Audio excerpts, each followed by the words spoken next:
The only thing that you cannot experience is the experiencer, which means that which you are, because we are the experiencer. We are that which experiences experience itself.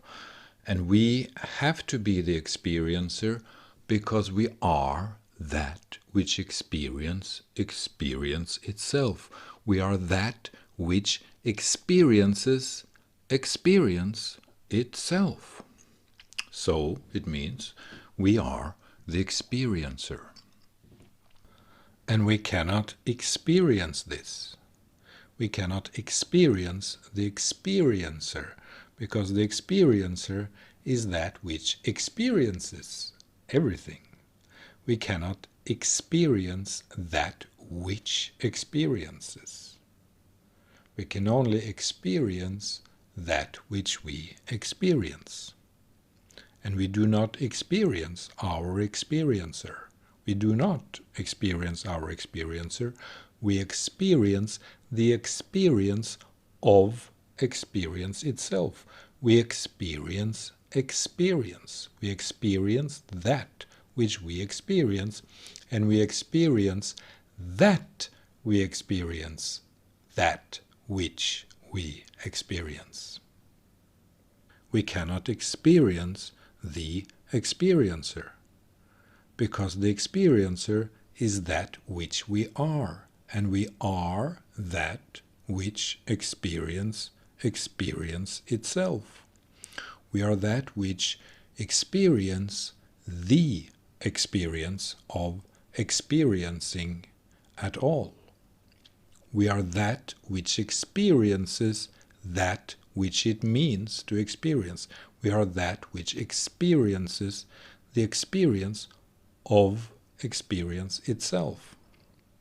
We cannot experience the experiencer because it is that which makes experience possible. We are, in fact, that which makes experience of experience possible.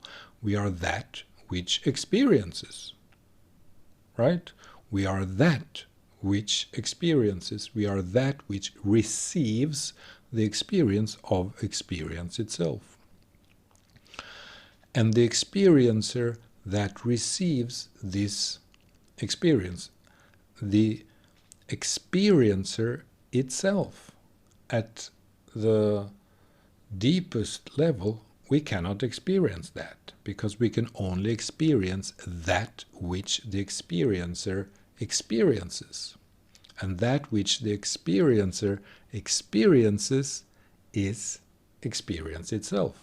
It is, of course, first and foremost, it is the experience of our own consciousness. It's the experience of our own mind, and it's the experience of our own mental brain activity. The experiencer is that which experiences experience itself, and that which we experience is first and foremost consciousness. We experience consciousness and that which plays out and happens and occurs and comes into being within consciousness, and that which also vanishes within consciousness, that which comes into being and that which disappears. We experience that which appears, and we experience that which disappears within the realm, within the domain of consciousness, within the domain of the consciousness that we experience as an experience itself. We experience consciousness from the experiencer. The experiencer in us, which means that which we are at the deepest level, is that which experiences the experience of consciousness itself. We are the experience of experience itself, namely and precisely because we are the experiencer. This is very important to convey to people, because people think that they are the self. We are the self. I am the self. No, We are not the self.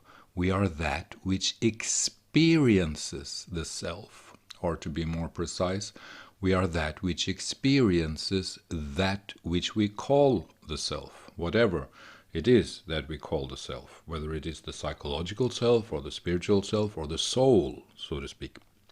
We are not even the soul. We are that which experiences the soul, or we are that which experiences the subtle, hidden content of that which we call the soul. All these aspects of our inner heart existence, of our inner existence, is just what they are. And maybe they stem from brain programs. Maybe they come from experience. Maybe it is downloaded, or maybe it is something more substantial that is independent, so to speak, from experience. We don't know that. But it's important to say this, that we are not the self, we are that which experiences the self. It's important to say this to all these hundreds of famous spiritual gurus and so-called masters who are just idiots, that we are not the self. We are that which experiences the self. The self is produced. We are that which is not produced. As I've said a million times before, we are that which is not produced, which is the experiencer. The experiencer is that which is not produced. In us, everything else is produced. Everything else is experience. For the experiencer, or for us, for that which we are. But it's very easy for us inside the human program, inside the human brain, to imagine that we are this or that. That's not difficult. We can identify as many things. We are very flexible in doing so. So find the self that you like to have, but see that you are the experience of it. Develop a relationship with it. Then it becomes like the father and child, because we are the experiencer of that which we experience. This is the relationship, is the ultimate relationship. As I've said before in a video, it's the marriage between the self and that which sees the self. That's what it is, because we are that which sees the self. We are the experience of that which sees the self even. We are the experiencer of experience itself, which means that we are also the experience of the self itself. So this is an internal relationship, and this is of course also why IFS is wonderful, because it gives the right dissection, so to speak, the organization of what we are and our different parts. We are a mother self or a father self, or we are the experiencer, or the Buddha nature, or Parabrahman, or God, or whatever we would like to call it. And everything else is a part, so to speak, or an aspect of our existence. Either if it's consciousness, okay, then consciousness is simply just a faculty. It's an aspect of our physical apparatus, that produces this consciousness. And if it's psychological, then it's trauma memory. It's a part, so to speak, or personality. Whatever, soul parts, whatever.